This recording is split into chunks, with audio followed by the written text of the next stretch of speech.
Well, thank you very much for being with us. I've been looking at your economic survey and you talk about the next few years being volatile and rapidly changing. How would you characterize the global trade outlook over the next 2 to 3 years? I think global trade has already been sort of subject to significant shifts in the last few years. I do expect those trends to continue, even accelerate further. I think we will see more and more formation of different blocs. There will be some overlap between blocs. Countries could be part of more than one bloc.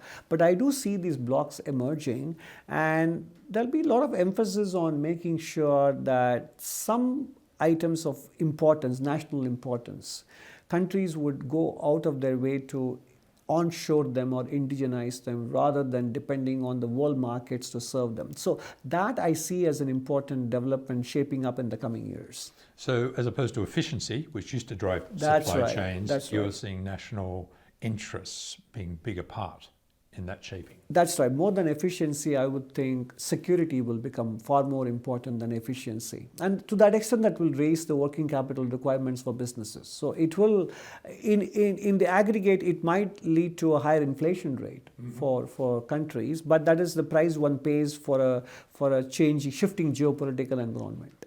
Now, India's changed its trade policy dramatically. I describe it as a seismic shift over the last few years. You've recently done deals with the UK, an FTA with the UK, a substantial one with the European Union. At this stage, you're close to reaching an agreement with the US, and you're just resuming, after 20 plus years, discussions with the GCC for a free trade agreement. What do you expect? Why is that important strategically, and how is that going to drive trade? No, I think you are right. Some of these things may appear for an outsider that they are sudden and seismic, but they have been sort of slowly growing, evolving thinking. It reflects evolving thinking. Suddenly everything comes together and it looks as if there has been a seismic shift. But I think in the first few years of the new government in 2014, after Prime Minister Modi took over, the emphasis was on building domestic capability, and to some extent the MF and tariff rates slightly picked up. But we also realized that we need to expose our industry to global competition, number one. That is also consistent with indigenization, but in a manner where indigenization doesn't come at the cost of competitiveness.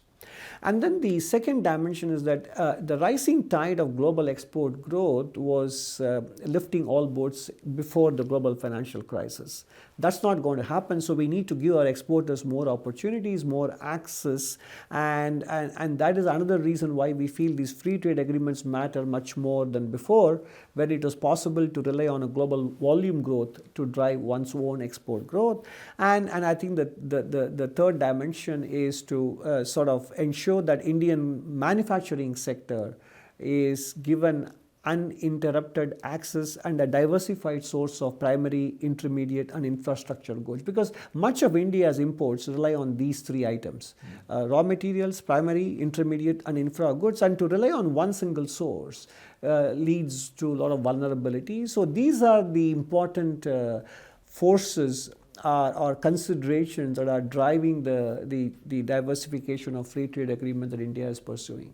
You spoke earlier about new trade blocs, regional trade blocs.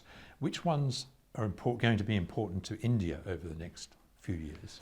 I think if you look at from the point of view of consuming markets, it's the West, because the high degree of per capita income. And at the same time, emerging economies do have a lot of primary materials, and there are middle powers which are willing to co-create technologies and services. So I think India, given its size, I think India should be able to plug itself into the advanced economies for being an absorber of Indian-made goods, and with emerging economies for continued access and diversification of primary materials and so on, and other middle-income powers for co-creating manufacturing synergies, which are currently somewhat skewed. Geopolitics is driving a lot of this reshaping of global trade, tariffs, sanctions and tensions and the like. But technology is also likely to do so as well, in particular AI, but not exclusively AI.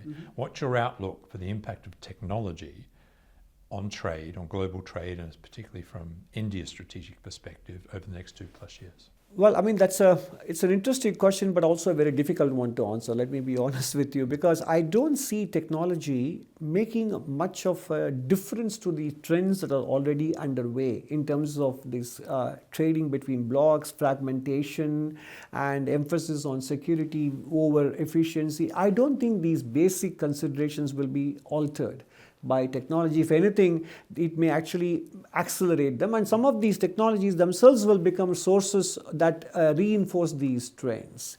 And I mean, whether it is chip, or whether it is the GPUs or memory chip or any other consideration, they actually will further reinforce this trade fragmentation.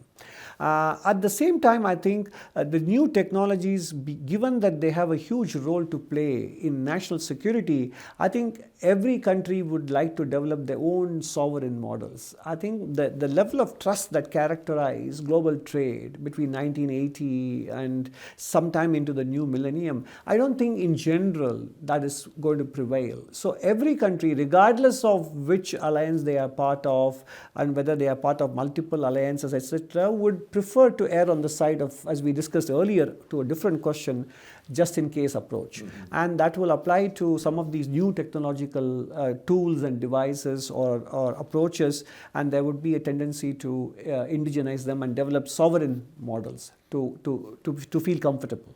Despite this fragmentation and the volatile picture, are you expecting trade generally to continue to increase? Yes, as long as, and I think the global integration of value chains has gone on for too long for countries to completely disentangle themselves from it. So I do see trade growth happening, but definitely the average levels of growth that we have seen, and that is partly driven by global growth. I think global growth itself on a trend basis will tend to be lower in the coming years, and therefore trade volume growth will also be lower, but definitely it will still continue to grow. The overall global trade volumes will continue to expand. We'll leave it there. Thank you very much. You're welcome.